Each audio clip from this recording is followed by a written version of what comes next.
नमो नमः। आज आपण 8वी संस्कृत या पुस्तकातील शब्द म्हणूया, म्हणजेच सगळी नामं म्हणूया।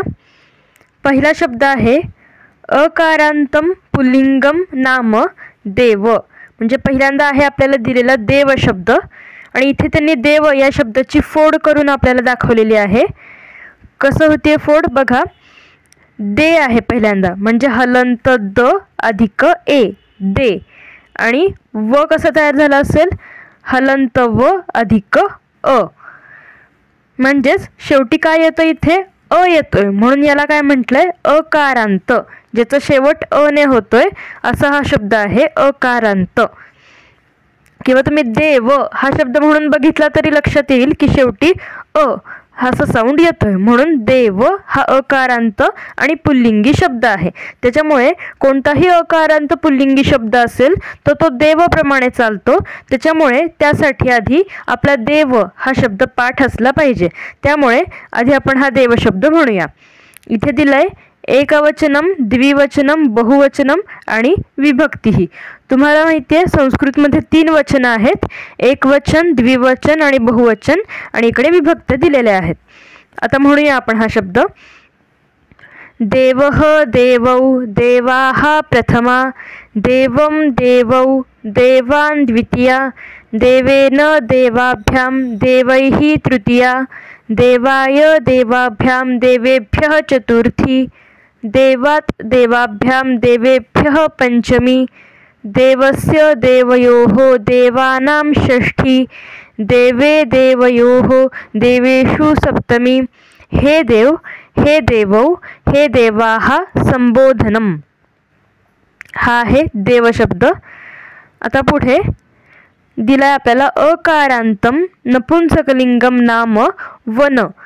मगाशी होता तो अकारांत पुल्लिंगी होता देव, आता आहे अकारांत नपुंसकलिंगी शब्द वन। आणि आता वनची इथे पुन्हा त्यांनी फोड दिलेली आहे करून। कसं झालंय वन शब्द तयार, हलंत व अधिक अ आणि हलंत न अधिक अ, म्हणजे याच्या शेवटी सुद्धा अ हा स्वर आहे, म्हणून हा अकारांत आहे। आता आपण वन हा शब्द म्हणूया। वनम वने वनानी प्रथमा, वनम वने वनानी द्वितीया, वनेन वनाभ्यां वनैः तृतीया, वनाय वनाभ्यां वनेभ्यः चतुर्थी, वनात् वनाभ्यां वनेभ्यः पंचमी, वनस्य वनयोः वनानां षष्ठी, वने वनयोः वनेषु सप्तमी। हे वन, हे वने, हे वनानी संबोधनम। आता इथे खाली काय म्हटलंय, नपुंसकलिंग शब्दानां तृतीयातः सप्तमी पर्यंतम पुल्लिंग शब्दवत रूपाणी सर्वत्र भवन्ति। त्यांनी काय सांगितलंय, फक्त प्रथमा, द्वितीय आणि संबोधन हे फक्त वेगळं आहे वन शब्दाचं, बाकी तृतीया ते सप्तमी पर्यंत देव या शब्दाप्रमाणेच रूप झालेली आहेत। म्हणजे देव शब्द हा पाठ असेल तुमचा तर वन सुद्धा लगेचच पाठ होणार आहे। आता आपण आकारांत स्त्रीलिंगी शब्द बघूया। आकारांतम स्त्रीलिंगम नाम माला। आता मालाची फोड त्यांनी इथे दाखवली आहे। हलंत म अधिक आ अधिक हलंत ल अधिक आ, शेवटी आ हा स्वर आहे, म्हणून हा शब्द आकारांत आहे। संस्कृतमध्ये अकारांत स्त्रीलिंगी शब्द नाहीये, तर आकारांत स्त्रीलिंगी शब्द आहे, जो की आहे माला। आणि सगळे आकारांत स्त्रीलिंगी शब्द माला या शब्दाप्रमाणे चालतात, म्हणून आपण माला म्हणूया। माला माले मालाः प्रथमा, मालां माले मालाः द्वितीया, मालया मालाभ्यां मालाभिः तृतीया, मालायै मालाभ्यां मालाभ्यः चतुर्थी, मालायाः मालाभ्यां मालाभ्यः पंचमी, मालायाः मालयोः मालानां षष्ठी, मालायां मालयोः मालासु सप्तमी। हे माले, हे माले, हे मालाः संबोधनम।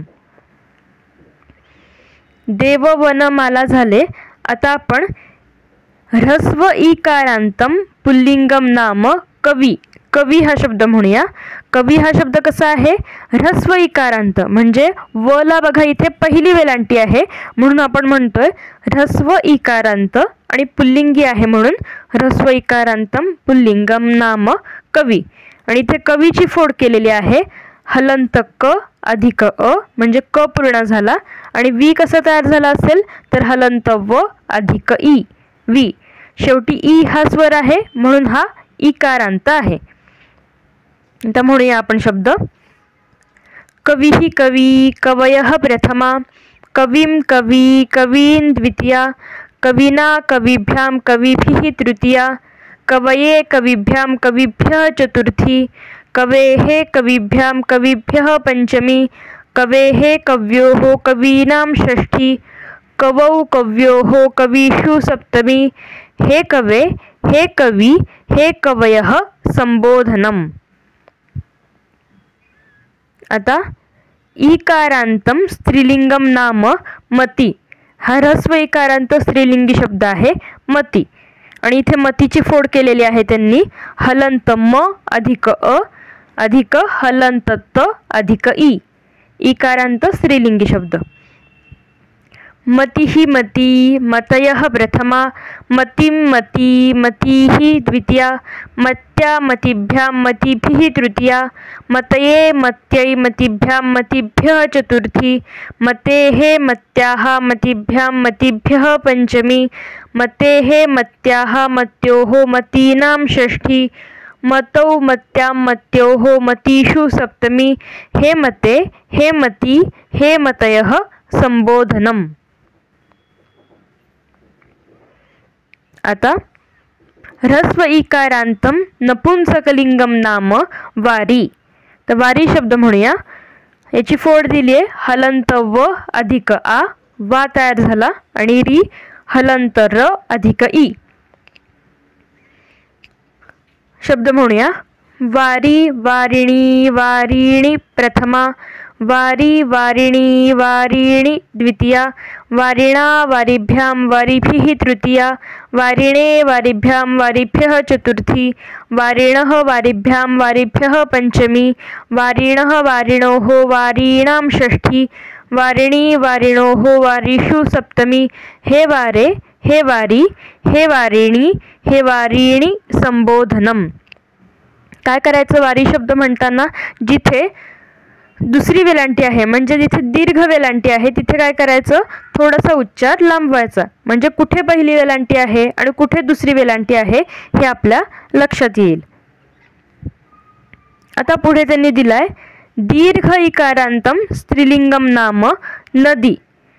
आपण मगाशी ह्रस्व इकारांत स्त्रीलिंगी शब्द बघितला मती, आणि आता हा आहे दीर्घ इकारांतम स्त्रीलिंगम नाम नदी, आणि इथे फोड दिलेली आहे त्यांनी, हलंत न अधिक अ आणि हलंत द अधिक ई, दीर्घ ई आहे नदी. आता म्हणूया शब्द. नदी नद्यौ नद्यः प्रथमा, नदीं नद्यौ नदीः द्वितीया, नद्या नदीभ्यां नदीभिः तृतीया, नद्यै नदीभ्यां नदीभ्यः चतुर्थी, नद्याः नदीभ्यां नदीभ्यः पंचमी, नद्याः नद्योः नदीनां षष्ठी, नद्यां नद्योः नदीषु सप्तमी, हे नदी, हे नद्यौ, हे नद्यः संबोधनम. तर हा आहे नदी शब्द. तर अशा प्रकारे आज आपण 8वीच्या पुस्तकातले सगळी नामं म्हटलेली आहेत. तर हे सगळे शब्द आपल्याला पाठ करायचे आहेत, कारण की आपल्याला जर संस्कृत व्याकरण व्यवस्थित यावं असं वाटत असेल तर त्याच्यासाठी हे शब्द पाठ करणं अत्यंत आवश्यक आहे.